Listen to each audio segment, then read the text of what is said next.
کہ چوتھی کیا دعا کرائی تھی؟ کہ چوتھی دعا یہ کرائی تھی کہ اللہ میری بھی بخشش کر دے، آپ کی بھی کر دے، حضرت منصور اور ان کی محفل میں جتنے لوگ تھے اللہ سب کی بخشش کر دے۔ کمال کا جملہ آقا نے کہا ناظرین، وہ کہتے ہیں کہ تین کام تو میرے اختیار میں تھے نا، وہ میں نے کر دیے، چوتھا تو میرے اختیار میں نہیں تھا، اللہ کی بارگاہ میں دعا کرتے ہیں کہ اللہ یہ چوتھا کام بھی ہمارا کر دے۔ کہتے ہیں وہ آقا رات کو سویا تو خواب میں اسے بتایا گیا کہ تم تو بندے تھے، جو تمہارے ہاتھ میں کام تھے، جو تمہارے بس میں تھے، تم نے کر دیے، میں ارحم الراحمین ہوں، میں نے تمہاری، منصور کی، تمہارے غلام کی اور اس محفل میں جتنے لوگ تھے سب کی مغفرت فرما دی۔ ناظرین یہ واقعہ اتنا زبردست واقعہ، یعنی اس ایک واقعے میں راہ خدا میں خرچ کرنے کے ساتھ ساتھ اللہ والوں سے محبت جھلکتی ہے، دعاؤں میں مانگنا کیا ہے وہ سیکھنے کو ملتا ہے، آخرت کی فکر ہر لمحے پیش نظر ہونی چاہیے وہ سمجھ آتی ہے۔ تو کاش ہمیں بھی یہ بات سمجھ آ جائے کہ جتنا ہم دنیا کے لیے سوچتے ہیں کم از کم اتنا ہی، ورنہ تو اصولاً اس سے زیادہ آخرت کے لیے فکر کرنی چاہیے، اس کی تیاری کرنی چاہیے۔ اور آخرت کی تیاری میں بہت سارے کاموں میں سے ایک کام یہ ہے کہ بندہ اپنا مال جو ہے وہ آگے پہنچا دے، اپنا مال خرچ کر کے اللہ کی راہ میں پہنچا دے، اور پھر وہاں جب وہ جائے، ہم دنیا سے جائیں تو وہ مال وہاں پر انشاءاللہ صدقہ جو ہے وہ بڑھ کر ہمیں ملے گا۔ سامری کے پاس ایسی چیز کیا تھی کہ جس سے بچڑا جو ہے وہ بولنے لگ گیا یا اس سے آوازیں آنے لگ گئیں؟ اللہ نے یہ بھی قرآن پاک میں بیان کیا ہے، پارہ نمبر 16 سورہ طٰہٰ میں حضرت موسیٰ نے سامری سے پوچھا تم نے ایسا کیا کیا تھا کہ یہ بچڑا بولنے لگ گیا؟ تو سامری جو کہتا ہے وہ قرآن میں موجود ہے، بصرت بما لم یبصروا به فقبضت قبضة من اثر الرسول فنبذتها۔ آسان ترجمہ قرآن کنز العرفان، میں نے وہ دیکھا جو لوگوں نے نہ دیکھا، اور تو میں نے فرشتے کے نشان سے ایک مٹھی بھر لی پھر اسے ڈال دیا۔ یعنی اے موسیٰ میں نے وہ دیکھا جو بنی اسرائیل کو نظر نہ آیا، مطلب میں نے جبریل علیہ السلام کو دیکھا اور انہیں پہچان لیا، وہ گھوڑے پر سوار تھے، چنانچہ میں نے ان کے گھوڑے کے قدموں کے نشان سے مٹی کی ایک مٹھی بھر لی، اس بچڑے میں ڈال دیا، اسی سبب سے یہ بچڑا زندہ ہو کر بولنے لگ گیا۔ اب اس کے پیچھے راز کیا تھا کہ جبریل امین کے جس گھوڑے پر آپ سوار تھے اس گھوڑے کے قدم جہاں لگے اس کی مٹی جو ہے اس بچڑے میں ڈالی تو بچڑا بولنے لگ گیا۔ اب علماء نے اس مسئلے سے کتنی باتیں ہمیں سکھائیں۔ پتہ یہ چلا کہ جبریل اللہ کے پیارے ہیں، وہ بے شک بابرکت ہیں، مگر واسطوں کی گنتی کیجئے گا۔ حضرت جبریل اللہ کے پیارے، ان سے گھوڑے کو نسبت ہوئی، گھوڑے کے قدموں سے مٹی کو نسبت ہوئی، اس مٹی کے اندر اللہ نے ایسی تاثیر ڈال دی کہ بے جان بچڑے میں جان پڑ گئی، وہ بولتا نہیں تھا، بولنے لگ گیا۔ تو پتہ چلا کہ تبرکات میں اللہ پاک نے کیسی برکتیں رکھی ہیں، وہ عطا بخش ہوتے ہیں، زندگی بخش ہوتے ہیں، ان کی برکت سے مردہ دل زندہ ہوتے ہیں، مردہ قوموں کو عروج ملتا ہے۔ اللہ پاک تبرکات کے اندر مردے میں جان ڈال دینے کی صلاحیت اور برکت عطا فرما دیتا ہے۔ اب یہاں تو اس تبرک کا غلط فائدہ اٹھایا گیا نا، تو پتہ چلا کہ تبرکات میں تو تاثیر ہوتی ہے، یہ ہاتھوں کا فرق ہوتا ہے۔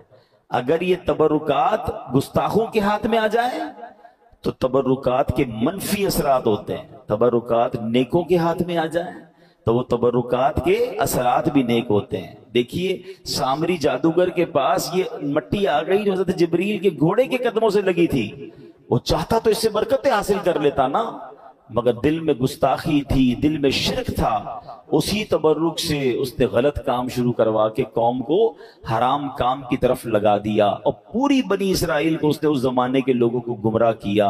تو اے میرے پیارے اسلامی بھائیوں، یہاں یہ بات سیکھنے کو مل رہی ہے کہ اللہ والوں سے نسبت رکھنے والی چیز میں بڑی برکت ہوتی ہے۔ اب اس کا کوئی رانگ استعمال کر لے تو الگ بات ہے۔ اب ایک بہت خوبصورت بات اب سمجھنی ہے، جبرائیل کون ہے؟ فرشتے ہیں، فرشتوں کے سردار ہیں، ٹھیک ہے، اور آپ کے گھوڑے سے سبحان اللہ جو مٹی قدموں سے لگے اس میں یہ جان آ جاتی ہے، یہ برکت آ جاتی ہے۔ تو ذرا سوچئے کہ یہ ہے کون؟ جبریل امین نبی پاک علیہ السلام کے خادم ہیں، آپ کے وزیر ہیں۔ ہم شعر کہتے ہیں نا، چاہیں تو اشاروں سے اپنے کایا ہی پلٹ دیں دنیا کی، چاہیں تو اشاروں سے اپنے کایا ہی پلٹ دیں دنیا کی، یہ شان ہے ان کے غلاموں کی، سرکار کا عالم کیا ہوگا۔ جبریل امین کے قدموں سے ان کے بھی قدم نہیں، ان کے گھوڑے کے قدم پر جو مٹی لگتی ہے وہ بے جان میں جان ڈال دیتی ہے، تو نبی پاک کی شان کا عالم کیا ہوگا۔ اب بتائیں، جس خاک پر نبی پاک کے قدم لگ جائیں، اللہ اکبر، اس خاک کا عالم کیا ہوگا۔ اعلیٰ حضرت امام اہل سنت کہتے ہیں نا، ذرے جھڑ کر تیری پیزاروں کے، پیزار کہتے ہیں چپل کو، جوتوں کو، آقا آپ کے جوتے مبارک پر، آپ کے چپل مبارک سے جو ذرے لگ جائیں نا، اور جب وہ جھڑتے ہیں تو کیا بنتے ہیں، ذرے جھڑ کر تیری پیزاروں کے تاج سر بنتے ہیں سیاروں کے۔ پھر یہ بڑے بڑے جو سیارے آسمان پر ہیں، یہ ان ذروں کو اپنے سر کا تاج بناتے ہیں۔ اور کیوں نہ بنائیں کہ جب جبریل امین تو فرشتوں کے سردار ہیں، میرے آقا تو سب کے سردار ہیں نا، نبیوں کے بھی سردار ہیں، فرشتوں کے بھی آقا ہیں، جبریل امین تو نبی پاک کے وزیر ہیں۔ تو اب ذرا غور کیجئے مصطفیٰ کریم علیہ السلام کے مبارک قدموں کا اور ان کی شان کا عالم کیا ہوگا۔ اولیاء اللہ کی تو کیا بات ہے۔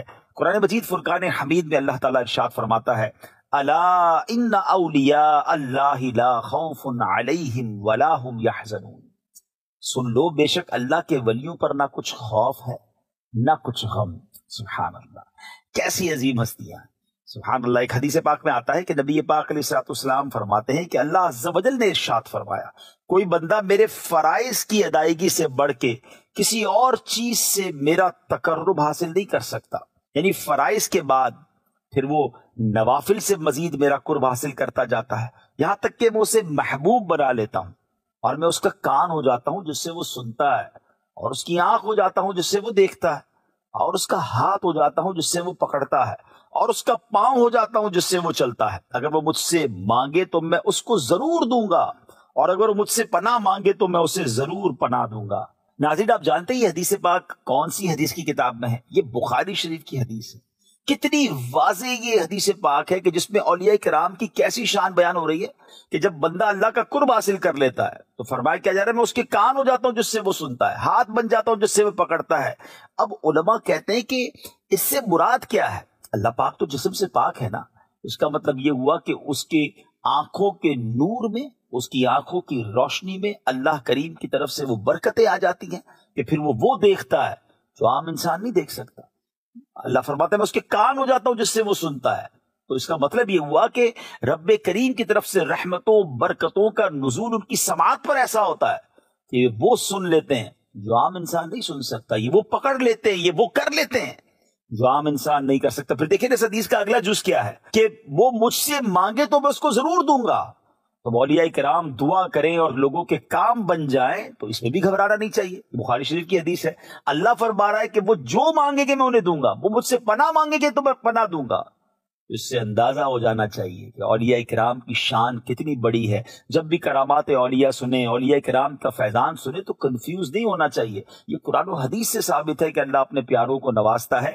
ایک اور خوبصورت بات سنیے، امام فخر الدین رازی رحمۃ اللہ تعالی علیہ تفسیر کبیر، قرآن پاک کی بڑی کمال کی تفسیر ہے، اس میں لکھتے ہیں بے شک اللہ عز و جل کے اولیاء مرتے نہیں ہیں بلکہ ایک گھر سے دوسرے گھر میں منتقل ہو جاتے ہیں۔ تو اگر بازارات میں اولیاء کرام ہیں تو سبحان اللہ، جب ہم خود پڑھتے قرآن میں کہ اللہ کی راہ میں جو شہید ہو جائیں انہیں مردہ نہ کہو، تو اب جب شہید مردہ نہیں ہیں، انہیں اللہ کی بارگاہ سے رزق دیا جاتا ہے، تو پھر اولیاء اللہ کا مرتبہ بھی بہت بڑا ہے، صحابہ کا مرتبہ ان سے بڑا ہے، پھر انبیاء کی شان تو کتنی نرالی ہے۔ تو انشاءاللہ اگر جب یہ باتیں ذہن میں ہوں گی تو پھر انشاءاللہ اولیاء کرام کے فیضان کو سننے کا لطف بھی اور آئے گا، اور شیطان پھر انشاءاللہ ذہنوں میں وسوسہ نہیں ڈال سکے گا۔ سنت کو فالو کرنا ہے، سنت پر عمل کرنا ہے۔ آج کل ایک اور بڑا پرابلم آ گیا ہے، سنت پر عمل کرنا اب ایسا ہو گیا ہے کہ لوگ آ کر علماء کرام سے پوچھتے ہیں حضرت سنت ہی ہے نا، فرض تو نہیں ہے نا، واجب تو نہیں ہے نا، یعنی ذہن یہ بنا دیا گیا ہے کہ سنت پر عمل کرنے کی کیا ضرورت ہے، سنت ہے تو چھوڑ دو۔ ارے اللہ کے بندوں، سنت ہے کس کی؟ جس کا امتی ہوں، جس کا کلمہ پڑا ہے، اس کے طریقے پر عمل نہیں کروں گا تو کس پر عمل کروں گا؟ نبی پاک پتہ کیا فرماتے ہیں کہ جس نے میری سنت سے محبت کی اس نے مجھ سے محبت کی، اور جس نے مجھ سے محبت کی وہ میرے ساتھ جنت میں ہوگا۔ کانا معی فی الجنہ، یعنی یہ کون سا راستہ ہے؟ جنت میں جانے والا راستہ۔ اور ایک اور جگہ نبی پاک فرماتے ہیں فمن رغب عن سنتی فلیس منی، جس نے میری سنت سے منہ موڑا وہ مجھ سے نہیں۔ آقا اپنے آپ سے دور فرما رہے ہیں۔ اب ایک راستہ وہ ہے جس میں آقا جنت میں ساتھ لے جائیں گے، وہ کون سا راستہ ہے؟ سنت کا راستہ۔ ایک راستہ وہ ہے جس پہ آقا فرماتے جو سنت سے منہ موڑے میرا اس سے تعلق ہی کوئی نہیں ہے۔ اب بتاؤ کون سا راستہ چاہیے، جنت والا یا نبی پاک سے دوری والا؟ ہمیں تو جنت جانا ہے نا، وہ بھی نبی پاک کے ساتھ جانا ہے۔ اب ہم غور کر لیں، اتنا بڑا مجمع ہے، کتنی سنتوں پر عمل ہے۔ ایک اور عجیب بات بتاؤں، ٹائم نہیں ہے میرے پاس، میں نے ایک بار ایک پریکٹیکل کیا تھا، ایک مجمع بیٹھا تھا، میں نے کہا ذرا چلیں باری باری سنتیں بتانا ہیں، تو لوگوں نے کھڑے ہو کر سنتیں بتانا شروع کی۔ اب میں آپ سے پوچھتا نہیں ہوں، مگر مجھے پتا ہے آپ نے جواب کیا دینا ہے۔ اگر میں ادھر سے شروع کروں نا، علماء کو چھوڑ دیں، عوام سے میں بات کروں کہ بتائیے سنتیں کون کون سی یاد ہیں، تو کوئی کہے گا بھائی سیدھے ہاتھ سے پانی پینا سنت ہے، بیٹھ کر پانی پینا سنت ہے، سیدھے ہاتھ سے کھانا سنت ہے، امامہ پہننا سنت ہے، داڑھی رکھنا سنت ہے، مسواک کرنا سنت ہے، تیل لگانا سنت ہے۔ ٹھیک ہے، 8 10 12 15 سنتوں کے بعد ساڑھی بس ہو جائے گی۔ ہمیں پتہ ہے سنتیں کون سی یاد ہیں؟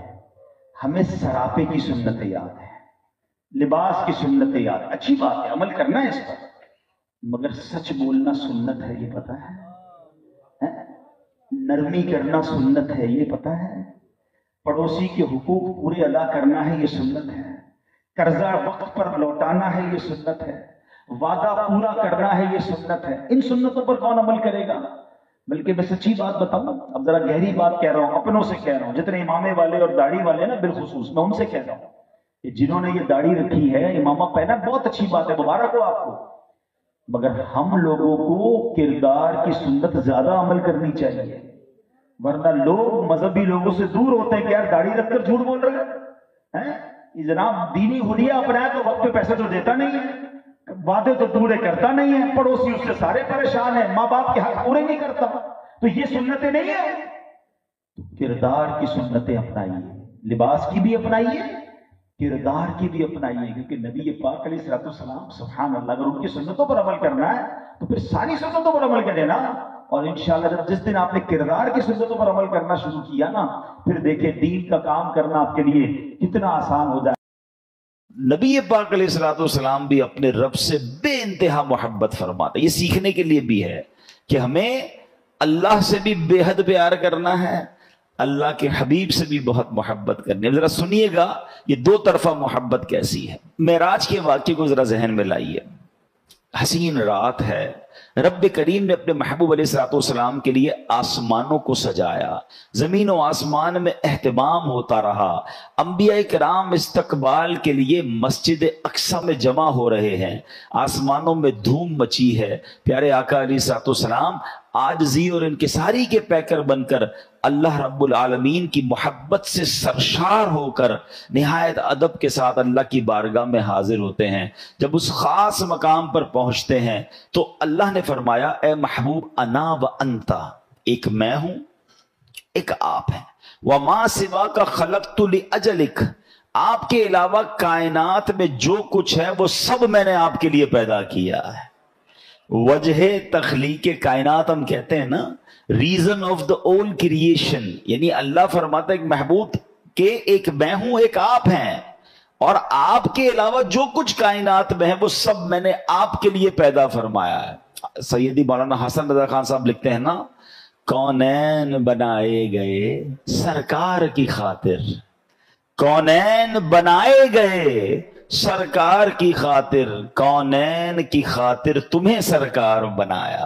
تو سبحان اللہ، تو اب کیا ہوا، اللہ پاک کی اپنے محبوب سے یہ بے مثال محبت ہے، مگر نبی پاک علیہ السلام نے محبت الہی میں کیا عرض کیا؟ وہ عرض کرتے ہیں اللہم انت وما انا، اے اللہ پاک تو ہی تو ہے، اے اللہ پاک تو ہی تو ہے، میں نہیں ہوں، وما سوا ذالک ترکت لاجلک، اور اس کے علاوہ جو کچھ ہے میں نے تیری رضا کے لیے چھوڑ دیا ہے۔ رب فرما رہا ہے